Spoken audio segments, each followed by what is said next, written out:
The Chicago Freedom Movement was a campaign formally activated in January of 1966 by the Coordinating Council of Community Organizations in the Southern Christian Leadership Conference. Groundwork for the Chicago campaign began in the summer of 1965. In July, Chicago civil rights groups invited King to lead a demonstration against de facto segregation in education, housing, and employment. Well, our marches and rallies were a way of demanding a more open city for African Americans, and with our next intent to target Chicago for our next campaign, we began the Chicago Freedom Movement alongside with Dr. Martin Luther King Jr., who also contributed in our other goals to cease discrimination in mortgage and loan assessment and the end of slums in Chicago. Mayor Richard Daley had a high degree of personal power and was in a position to directly mandate changes to a variety of racist practices.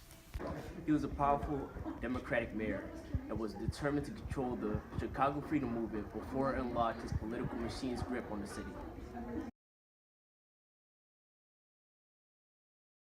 The SCLC and CCCO held marches in all white neighborhoods. White residents were resistant and lined the streets with protesters threw sticks, stones, bottles, and other kinds of debris. Some protesters were known to have responded violently, and the crowd started attacking them. The police force of some 450 officers had to arrive to keep order and arrested 16 white residents. Yeehaw. King faced the organizational challenges of mobilizing Chicago's diverse African American community, cautioning against further violence and working to counter the mounting resistance of working-class whites who fear the impact of open housing on their neighborhoods. Negotiating with King and various housing boards, a settlement agreement was announced in which the Chicago Housing Authority promised to build public housing with limited height requirements, and the Mortgage Bankers Association agreed to make mortgages available regardless of race. Chicago has quickly become a metropolitan area within these few years. With every building shooting up from the ground, there's a horde of people following. It seems like there's more empty houses than people living out them. I know a friend and his family living with 3 other families in a 3-bedroom house. Housing companies take advantage of my people and force them to pay for some ridiculous rates, paying more for less. But they'd be lucky to have a home.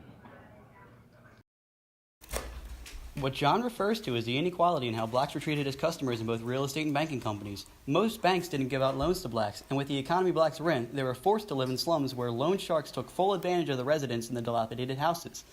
In 1968, after King's assassination, riots broke out throughout the country. People were furious over the leader's passing, and this is what truly pushed President Johnson to pass the Fair Housing Act.